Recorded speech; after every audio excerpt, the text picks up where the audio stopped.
What is up guys, Andy Forestine Runner here and welcome back to the second episode in this three-part mini-series where we will be diving into the world of running gels, running fueling, and today is the turn of, I dropped it, SIS and Maurten. If you missed the first episode, make sure you head back onto the playlist and check that out, where we tested the Huma gels and the MySpring Energy gels. Both very nice, but I'll let you guys go and watch that if you missed that one. But today we are talking all about these two. A very exciting episode where we'll be diving in, showing you some in-action footage where we've been testing these two gels over the last couple of weekends on the long run, and then afterwards, once you've seen that, I'll go through my thoughts on performance and how and if I would use these two gels moving forward. So without further ado, let's dive into the footage.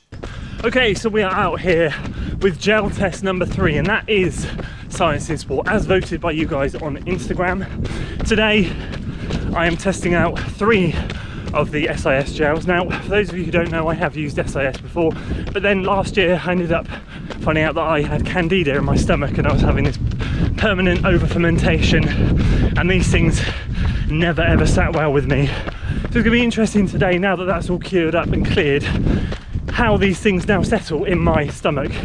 GI for me is a big thing. SIS I had to move away from because I had GI issues, and today we'll find out on this long run how these things settle. Today we've got the orange and the berry flavour. Orange first, and the first point to note is that my hands are quite cold and I couldn't open the packet. I'm not going to give you a taste test because I've already tasted them. They taste alright. I've made the smallest little hole in the top that I can, and I'm squeezing it hard to try and get something out, which is probably quite good because it doesn't mean that I have too much in one go, but yeah, not the best start. Okay, so 14 miles in, onto the next SIS gel. As I said, I'm not going to give you a taste test because I know what they taste like. The orange is my preference, this is the berry. Sadly, from about mile 9 till about mile 11, I've had a bit of a stomach grumbling, a bit of a stitch. These things are still, sadly, not settling with me, but I'm going to try another one, and if it happens again, I just keep it slow, nose breathe, and just try and push through it. I've run a marathon on these things before with similar issues, so it's sad. I like the taste, I like the texture, they just don't agree with me.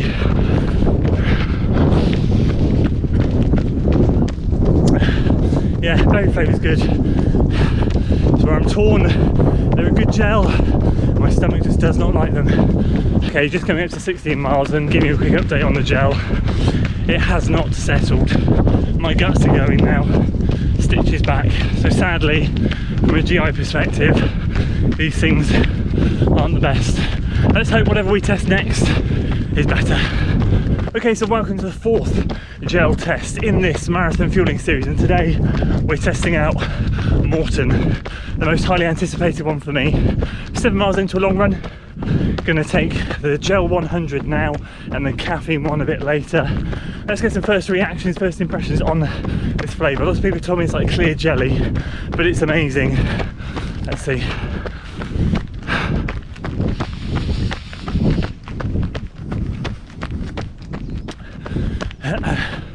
Oh, it is like jelly. Thicker than I expected. Nice though, really nice.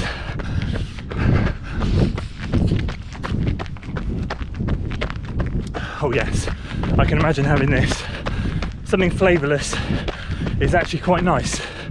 There's a hint of something, but I don't know what it is. It is literally like clear jelly. Wow. See how we feel when I've polished it off. So just like the Huma gel, that was polished off in 0.2 of a mile. That went down really easily, really nice. When we come to take the next one, I'll let you know if my stomach complains.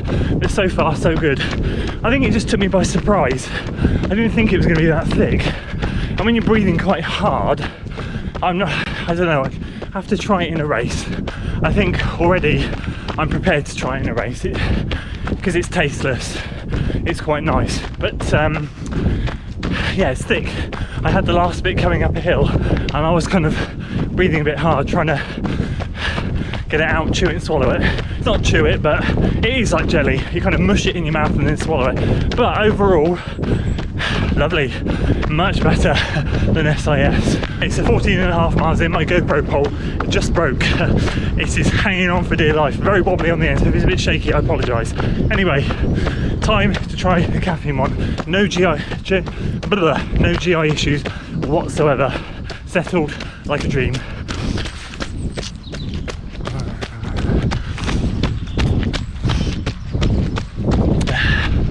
Oh, lost some. That was a bit messy. We'll try again. Cars were coming then.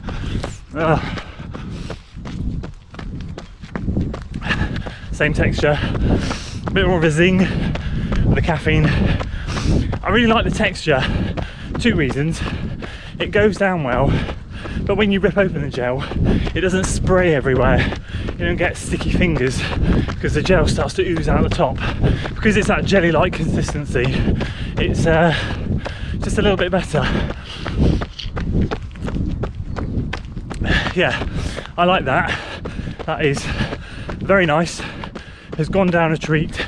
I like the fact that it's flavourless, and yeah, we'll see if we can get to the end of the run and then we'll compare the 2 gels.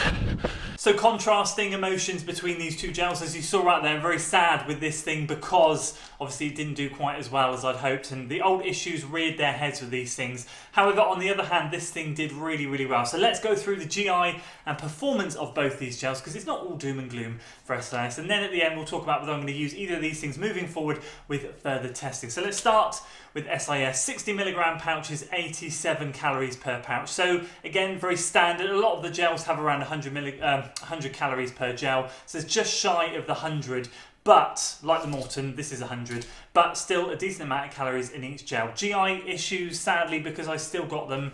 I did get quite a painful stitch. It did kind of knock me out of my stride, and on that particular long run that I did with these gels, it was just a little bit of a slog, and it was quite difficult with the stitch. Breathing went a little bit funny. My guts started to go, and by the end, my guts were absolute haywire. I'm not even going to explain what happened when I got home. So sadly, I've got to give these things a 0 out of 5. There was nothing good about them from a GI perspective. But performance, I still get a good performance kick when I do take in these gels. Despite the fact that they make my stomach go haywire, I get exactly what I need from these gels in terms of the boost in performance that I'd expect. Obviously, when you have a gel, you don't want to have a massive sort of sugar spike and rush and then crash shortly after. I used to experience that with the High 5 energy gels. I'm not testing those in this series, but I moved to SIS after those because these give me a much more longer sustained energy release, which is perfect. So in terms of energy release, I can't fault them. I'm going to give it 4 out of 5 for that at least, because it does really well. After I had the gels, despite the issues, I really felt like I wanted to kick on. And after the stitch went, which lasted for a couple of miles in between each gel, I was able to kick on. I felt great. It was all good. So in terms of the energy, it was good. It was good. Just sadly, it failed on the GI aspect. So that is SIS. Then we move on to Maurten, the one that I was, to be honest with you, most excited about testing in this series, other than the new Unived flavours, which I'm very excited about. And that will be saved for the final episode. But we tested out the Maurten Gel 100 and the Gel and the CAF 100, these 2 gels. And I've got to be honest with you, it was the best 20-mile run I had done in a very long time. It was the third 20-mile run on the bounce, and this thing, again, I'm keeping all of the paces as equal as possible, with the effort as possible, I should say. All of the long runs and runs that I'm doing testing these gels are all in and around the low 7-minute miles, and this was no exception. This thing, we rocked out 20 miles at a very comfortable, or felt comfortable, I should say, 7:12 pace overall, which is a decent, steady effort.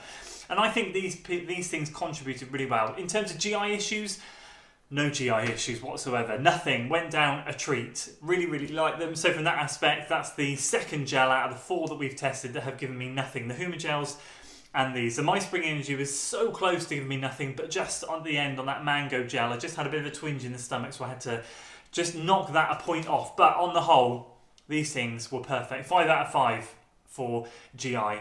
In terms of performance, I've got to do it. I've got to give it 5 out of 5. I felt really good. That run was brilliant. It was just such a good run, and it was great. And I can't take away anything from the fact that I think these things contributed towards it. The last 3 weekends, as I said, I've done 20-mile runs.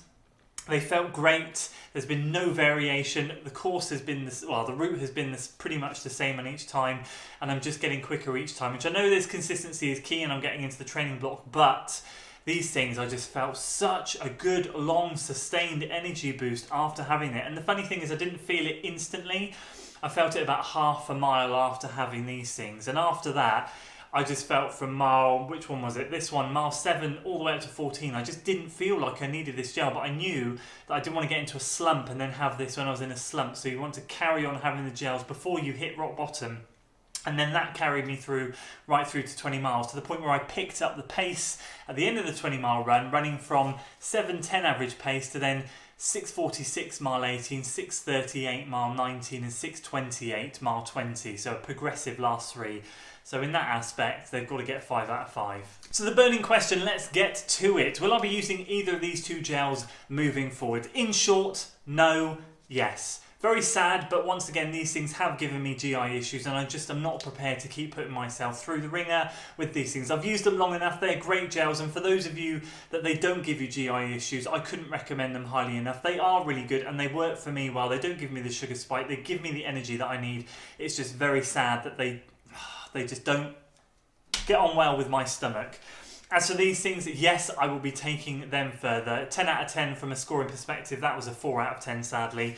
I will be taking these forward with me. I will be testing them further. I will get into some more half marathon and marathon pace sessions. Even though we're not training for a marathon, I will be doing some of that sort of workouts over the next few weeks, and I will get some more of these gels in to test on those more race pace scenarios. At this stage, I'm just narrowing down the 6 so that I can get 2 or 3 that I'm happy to take forward into further testing, and this is 100% going to be on the shortlist. So that's it for the SIS versus Maurten test today. Let me know if you guys run with either of these gels and what your thoughts are on them. How do you get on with either of these gels? Do you like them? Do you not like them? So that's it for today, guys. Thank you so much for tuning into part 2. Stay tuned for next week for part 3, when we will be testing, or it might be the week after, depending on what type of runs I can get in to test the gels, when we will wrap up the series, and I'll let you know my final thoughts on which gels we'll be taking forward. So that's it for today, guys. Make sure you give the video a like, share it with your friends, subscribe to the channel for weekly running content, and as always, I'll see you on the next one. Until then.